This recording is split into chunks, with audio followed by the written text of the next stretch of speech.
முடிஞ்சு போற இடத்துல எல்லாம் கால்வாயை வெட்டினார்னு சொல்லி சில வாய்மொழி கதைகள்லாம் சொன்னாங்க. தண்ணியை சேமிச்சு வச்சு குடிக்கிறதுக்கும் விவசாயத்துக்கும். தம்பி கீழே இறங்கு, தம்பி கீழே இறங்குப்பா, பிளீஸ் கீழே இறங்குப்பா.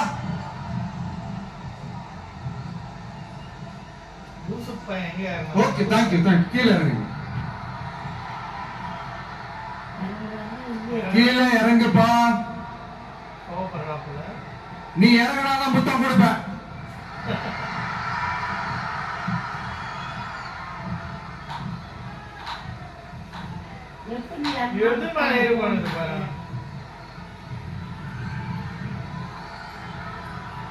உட்கார்ந்து பேசிட்டு பார்த்துட்டு போயாங்க.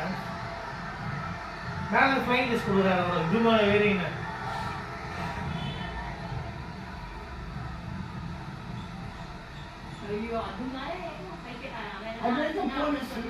எல்லாருமே கவனிச்சு முடியும். போலீஸ் பாதுகாப்பு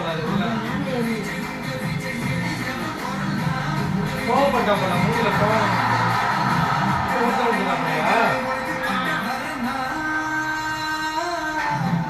இப்படி தண்ணியை சேமிச்சு வச்சு குடிக்கிறதுக்கும் விவசாயத்துக்கும் வழி வகுக்கிறது எவ்வளவு பெரிய ஒரு நல்ல விஷயம்.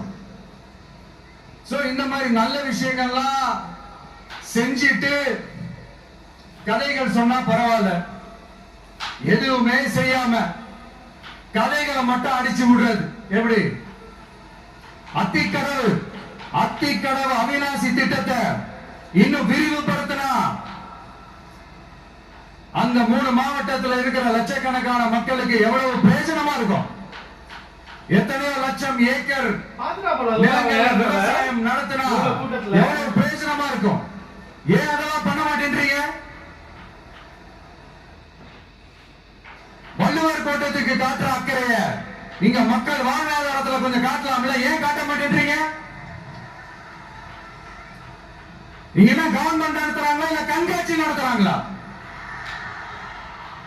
இந்த 21ஆம் நூற்றாண்டிலே மக்களை பத்தி எதுவுமே யோசிக்கிறது இல்ல. ஆனா அந்த காலத்திலேயே இது எல்லாத்தையும் பத்தி யோசிச்ச, மக்களை பத்தி, குடிக்கிற தண்ணியை பத்தி, விவசாயத்தை பத்தி, அணை கட்டுறதை பத்தி, கால்வாய் கட்டுறதை பத்தி, இதெல்லாம் எங்கிருந்து? பவானியிலிருந்து நொய்யலாறு வரைக்கும் கால்வாய் வெட்டி இது எல்லாத்தையும் பத்தி யோசிச்ச காளிங்கராயன் அவர்களுக்கு கோடி கும்பிடு போட்டாலும் பத்தாதுங்க. அந்த காலத்துல இருந்த ஒரு ஹீரோவை பத்தி பேசிட்டு இந்த காலத்துல, அதாவது 1920th செஞ்சுரியில இருந்த